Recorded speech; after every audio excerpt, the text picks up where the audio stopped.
Sənin donuz var.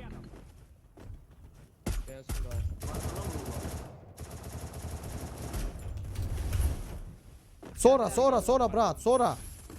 Sonra brat, sonra. Sonra brat, sonra. Başka kim var?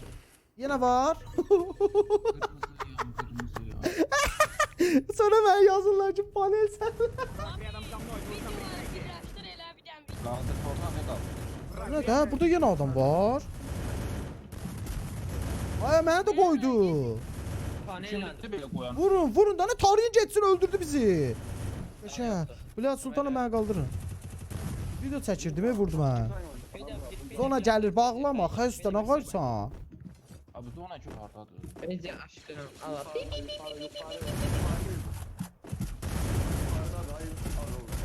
Gaga.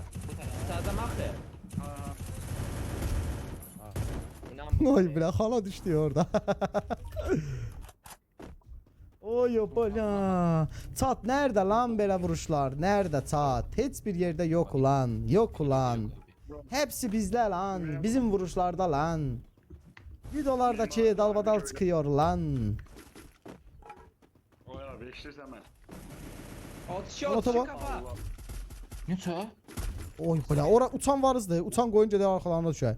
Yoxdur. Bize oy bala. Olan başına bir tane oyun atacağım. Allah'ın peşman olacaklar oraya girmeye. O oy bala vurdu. Gözle imkan ver bitirme. Qardan qıram işləyir.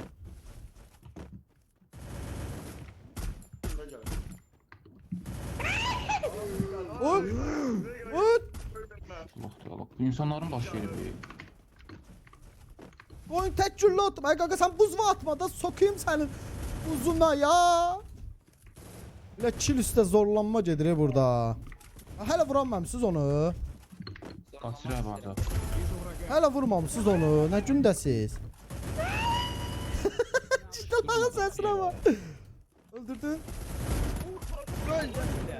Ölün taballar. Ben de burada birini bədbaxt elədim da bilmədim kim idi.